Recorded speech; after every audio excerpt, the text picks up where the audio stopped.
Kia ora and welcome to question 4 of the 2012 School Calc exam.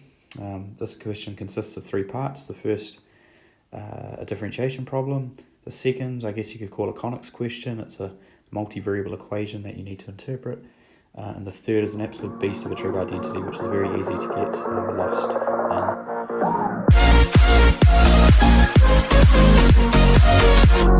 Okay, so question 4a. We've got this this function, which is log base m of x and log base x of m, and x is, we're told, is going to be greater than 1. Your base there needs to be a positive number. You can't have log base negative, and in this case the question tells us that we're looking for an m value greater than 1. What you need to realize is that on the formula sheet you only have the derivative of the natural log. Okay, so when f of x is equal to ln of x, f dash of x is equal to 1 over x. Okay, that's the result that we're going to use, but you need to realize that only natural log, which is base e, log base e, does the derivative equal to 1 over x. Similarly, when you differentiate e to the x, the derivative is special, it's just e to the x, but only when it's base e, not when it's base 2 or other bases. So what do we do to solve this problem? We change the base of the logs. So we use the log change of base formula, which says that log base m of x is the same as ln of x over ln of m, and the other one is ln m over ln x. Now I chose here to use the natural log. Any log would have worked there, but I'm using the natural log because I know its derivative. Question's asking us to find the minimum value of something. We're wanting to diff it and make it equal 0. Okay, so why has that helped? Well, log of m is just a constant, so I can pull that out the front of that expression, and then the other one I've got ln m multiplied by ln x to the minus 1. So now I can just diff it using the chain rule. 1 over ln m, just ln m sits there, log x differentiates to 1 over x, log m sits there, then ln x to the power of negative 1 diffs to minus ln x to the negative 2. And we can write this as 1 over x ln m, and this one here is minus ln m over ln x all squared, and that equals 0. So we can move that ln m over ln x all squared term to the left hand side.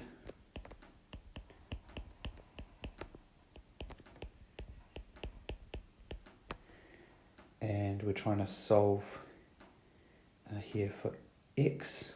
Have I stuffed up here? Yes, I have stuffed up. I've made a little mistake. Well, I don't know if you spotted it, but my chain rule here was really dodgy, because I did diff the outer function, but then I forgot to diff the inner function. And the reason I knew that is because I got down here and I was like, oh my goodness, how am I going to solve this problem? I'm going to have to solve x over ln x all squared equals to 1 over ln m all squared. That's a nonlinear equation with an x and a linear term in it and a nonlinear term in it. No good luck with that. So where did my error come in? I needed here to multiply by 1 over x as well. There's going to be an x there, which means there's going to be an x there. Now we can say that x doesn't equal 0, because that would make the function that we started off with not work, not defined. So x doesn't equal 0, which means we can times both sides by x or cancel both sides of the equation, and then we've got ln m all squared equals ln x all squared.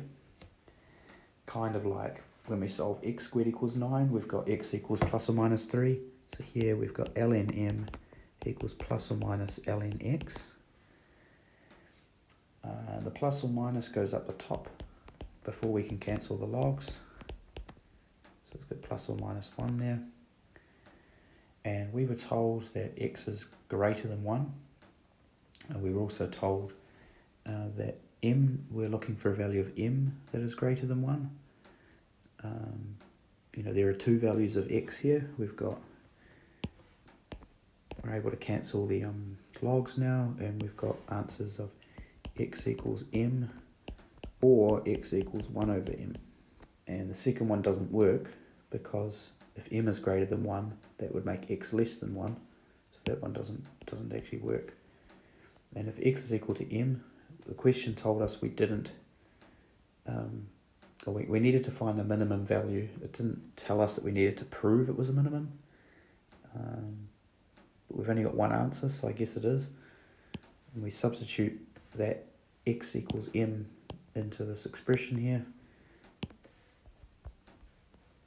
F of m equals log base m of m plus log base m of m, which is equal to 2, because both of those terms are equal to 1. Alrighty, second question. The following equation relates two real variables x and y where q is a fixed constant. Y to the 4 plus 1 minus q squared times x squared y squared minus q squared x to the 4 plus q squared x squared minus y squared equals 0. My goodness. So you've seen equations of a similar format before if you've dealt with anything in conics in your internal assessment for conics at level 3, like for example a circle. A circle there is a multivariable equation. It's got x squareds and y squareds in it. But this one here is a bit more complicated than a circle or hyperbola. We've got to work out what it is. The question says sketch all the points that satisfy the equation. So we're going to be drawing a graph to answer the question. And it suggests that we start off by substituting in y squared equals q squared x squared. So let's do that and see what we get. Subbing in y squared equals q squared x squared. Okay, so that first term is y to the power of 4. So we're going to get q to the 4 x to the 4 plus 1 minus q squared multiplied by x squared multiplied by q squared x squared. That's our y squared term. Okay, we're subbing in y squared into there, and into there. Minus q squared x to the 4 plus q squared x squared minus our y squared term q squared x squared. And that kind of suggests to us what's going to happen here. Those terms cancelled. Q to the 4 x to the 4 is somewhere. Yep, it's in there. And then the q squared x to the 4 term is the 1 times q squared x to the 4. Yep, so it all cancels. If you expand that bracket out, you'll notice that they're all cancelling. So because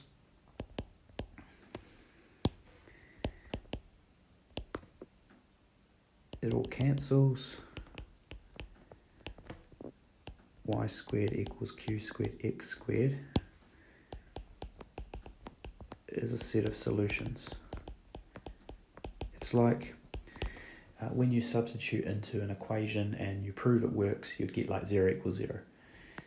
And so it also means that y squared minus q squared x squared is a factor of this whole expression. On this left hand side we have a y to the 4. Well, we would need another y squared there to get that. And let's just get rid of some of my highlighting.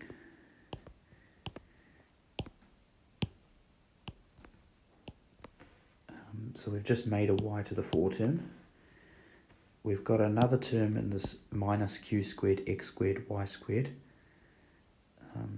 There is no q squared x squared y squared term in the top expression. Or is there? Oh yes, there is. There is there, q squared, x squared, y squared. So we've just made both those terms. What else did we want? We wanted a 1x squared y squared term. So if we put a plus x squared here, that's going to give us our x squared y squared term. It's also given us a minus q squared x to the 4 term, which is this dude. So we're making all of the parts in the original expression. And then lastly, we've got a q squared x squared, and we've got a minus y squared. If we put a minus 1 at the end of that, that's going to make it all work. And it's going to give us the q squared x squared and the minus y squared term. So this all equals 0. So now what does this graph look like? But if the two brackets there are multiplied to make equal to 0, one of the solutions, of course, is our one that we had earlier, y squared equals q squared x squared. And the other one is if x squared plus y squared equals 1. So actually my initial sketch of saying, hey, you've seen problems like this before with circles and whatnot. Well, the answer to this problem is a circle of radius 1. Any point on that circle will satisfy the original equation. For example, y is equal to 1. If I go to the original problem and I make y is equal to 1 and x is equal to 0, it will work. If I make x is equal to 1 and y is equal to 0, it will work, or any other point on that arc.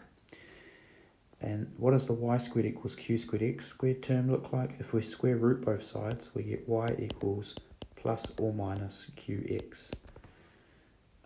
They're straight lines that go through the origin with a slope of q.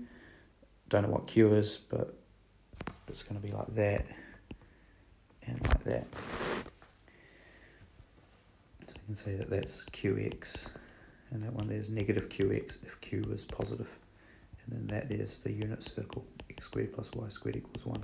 So any point on the lines or on the circle will solve that original equation, and that's what the graph looks like. Okay, part C, this trig identity. Do I want to start on the right or on the left? Usually I would start on the right for these things because it's easier to reduce trig identities down. So tan 4x, it's easier to reduce it downwards. It might look easier to expand the stuff than it is to factor. Like that, for example, doesn't factor, but this second bracket does factor. Or is it the other way around? I can't quite see how that's going to factor either. It's not that I like perfect squares or anything. So, but I will start on the right hand side because I can reduce that tan 4x down as a starting point. So right hand side equals tan of 4x multiplied by this stuff here. There hasn't been an evil trig identity in scholarship for a while off the top of my head. I might actually be wrong on that. Have a look at recent exams and see. Okay. The joys of technology when you write too big. To be honest, in a problem like this, if I was sitting the exam, I'd probably turn the paper sideways and work across a double spread page. Okay, so the first thing is there's a double angle formula on the formula sheet that says tan of 2x is equal to 2 tan x over 1 minus tan squared x. And that applies for any double angle. So I could change the 2 to a 4. And if I do that, I'm doubling the angle. So I want to double the angle on the right hand side, change that x to 2x and change that x to 2x. A common misunderstanding there is I don't change that 2 to a 4. I'm just doubling the angle. I'm not doubling the other stuff in the equation. Okay, so that's our first step. The right hand side is equal to, actually a good thing to do is, if you're working on a double spread, is to do some stuff in the margins there, and that explains your steps. You don't want to just have like magic steps in these things. You actually want to explain what you did each time. So if I go 2 tan of 2x over 1 minus tan squared 2x, and yep, I'm copying this all down. Might get to a point where I'm a bit lazy and I just go dot dot dot for brevity of this video. Pretty excited already. 2 tan 2x was something. I've already got that part there. So I've already got part of the left hand side. I don't want to mess with that. I'll leave that there and just mess with the other stuff. And I'm looking for tan x minus 1 all squared and a tan x plus 1 all squared. Looking for tan x minus 1 all squared, tan x plus 1 all squared. Okay, so leave the blue stuff and just play around with the stuff at the bottom there. It's still a double angle, and because it's a double angle expression, what I mean by that is a 2x there, I need to reduce that part down. So I'm going to use the same formula again, all over 1 minus the double angle tan all squared.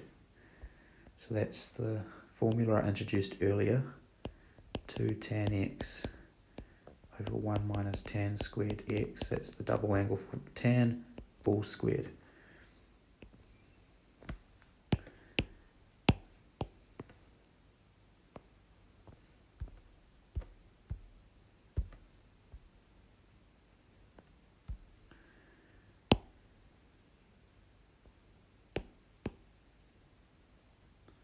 Probably where it was quicker just to write it again, but never mind. Okay, so there's that. Now I'm going to play around with that stuff on the bottom left. If I times, because I don't like those fractions there, so I'm going to times that front fraction, this dude here, I'm going to times it all by 1 minus tan squared on top and bottom. I'm going to put this in a different colour just so you can see what I'm doing here. Multiplied by 1 minus tan squared x all squared, top and bottom.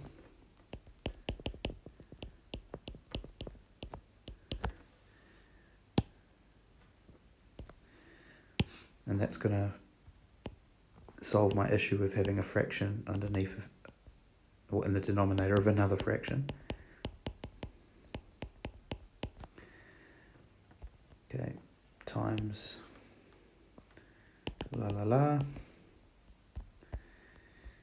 Okay, again, not changing that tan 2x term.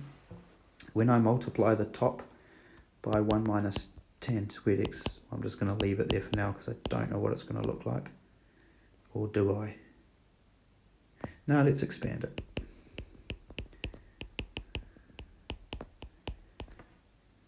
Or was that a good idea? No, it wasn't. I don't want to go into tan to the 4. Keep it factored for now. I've just noticed something. It's a difference of 2 squares underneath the squared. Okay, and then in the denominator of this stuff in the front, because I've times by 1 minus tan squared, I get that with the 1, and then I lose the denominator of that fraction, and I'm minusing 4 tan squared. Okay, where's this going?